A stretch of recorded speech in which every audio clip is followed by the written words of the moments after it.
Зборувањето во сон е едно од нарушувањата на спиењето во кое спаѓаат и месечарењето и ноќните кошмари.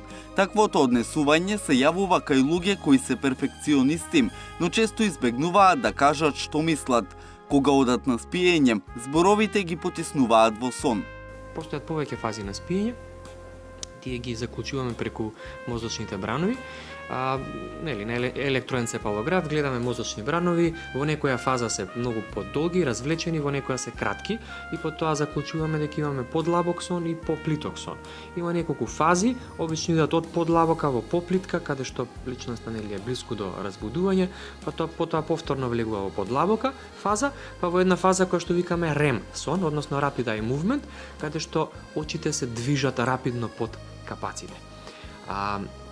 За да ги поминеме сите тие фази ни се потребни околу 90 до 120 минути и целиот тој циклус знае да се репетитивен, да биде негде околу 3 до 4 пати во текот на целата ноќ. Парасомниите и зборувањето во сон обично се случува во првите неколку циклуси, односно во првата третина од спиењето.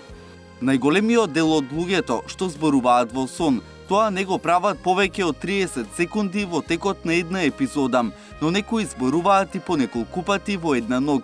Според експертите, оваа состојба многу често е наследна. Парасомнијата најфреквентна е кај децата од 3 до 10 години. Значи некои 50% од децата ја имаат, односно парасомнија од типот зборење во сон. Додека возрастните некаде 5%. Истражувањата покажуваат дека постои хередитарност во однос на тоа дали ќе се наследи такво нешто и оваа проблематика некако е повеќе генетска. Она што е малку загрижувачко кај оваа појава е тоа што луѓето кои зборуваат во сон не се сеќаваат дека го правеле тоа кога ќе се разбудат.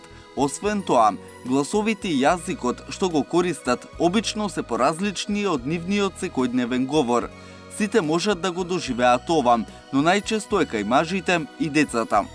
Она што можат луѓето кои што се околу, кои што за кого е стресна оваа ситуација, она што може да направат е да не ја будат личноста додека се наоѓа во парасомнија, додека се случува сето ова, затоа што самото будење може да биде уште постресно, туку да се осигураат дека личноста која што е во парасомнија нема да се повреди себе си, дека нема да направи нешто, нема да се си наштети на некој начин.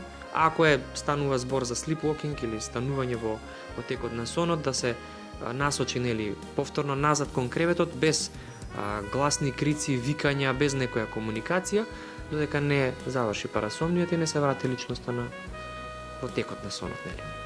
За повеќето луѓе, зборувањето во сон е појава која трае кратко и не им е потребна никаква терапија, но доколку се случува секоја ноќ и повеќе од една година, експертите препорачуваат да се побара медицинска помош за да се дознае дали постои некој здравствен проблем што го предизвикува тоа.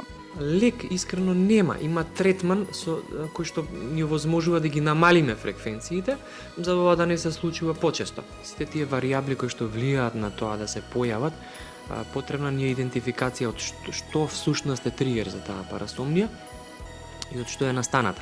Ако ние знаеме дека е од прекумерено користење на алкохол, onda знаеме кој е главниот тригер и знаеме на која насока би го насочиле третманот, односно дали ќе се прекине ќе се сменат лекарствата кои што се тригер за парасомнија или пак ќе се намали со пиењето или пак Според науката, досега не постои конкретен третман за оваа состојба. Единствен начин, според експертите, да се намали или ублажи зборувањето во сон е да се работи на квалитетот на спиењето и намалување на стресот.